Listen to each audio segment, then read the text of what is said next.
শিববীর সাহেব যে রাজনৈতিক মতাদর্শে বিশ্বাস করেন, প্রতারণা প্রতারক তাদের অত্যন্ত প্রিয় শব্দ। এটা নিয়ে আমি কোনো কনসার্নই না। আমি যদি আপনাকে প্রশ্ন করি যে আচ্ছা, জীবনে কোনোদিন শুনেছেন ভোট হওয়ার পর, গণনা হওয়ার পর তারপর আপনি শুনলেন ভোট কমে গেছে, গণনায় ভুল হয়েছে?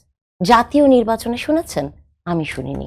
এখন একজন সাধারণ জনগণ, অথবা আপনি আমাকে কোনো দলের সমর্থক বলতে পারেন, অথবা বিশ্ববিদ্যালয়ের শিক্ষক বলতে পারেন, যাই বলেন না কেন, আমি যদি এই প্রশ্নটি করি যে গণভোটটি একটি প্রশ্নবিদ্ধ ছিল, তার রেজাল্টটি ভুল হবে? আপনি আজকে মিডিয়াতে কাজ করছেন, মিডিয়াতে কাজ করে আপনার কাছে মনে হয় না কোনো ইলেকশনে কোনো জায়গাতে ভোট, একটা দুইটা ভোটও যদি গণনায় এদিক ওদিক হয়, সেটা প্রশ্নবিদ্ধ হতে পারে?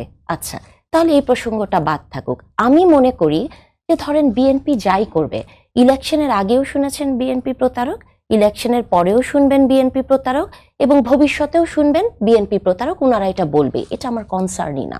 আমার কনসার্ন হচ্ছে উনি বারবার বলছিলেন যে আমরা শুনতে চাই প্রধানমন্ত্রীর মুখ থেকে। এই আমরাটা কারা? এই আমরা থেকে জামাতে ইসলামী, এই আমরা থেকে এনসিপি, না সাধারণ জনগণ?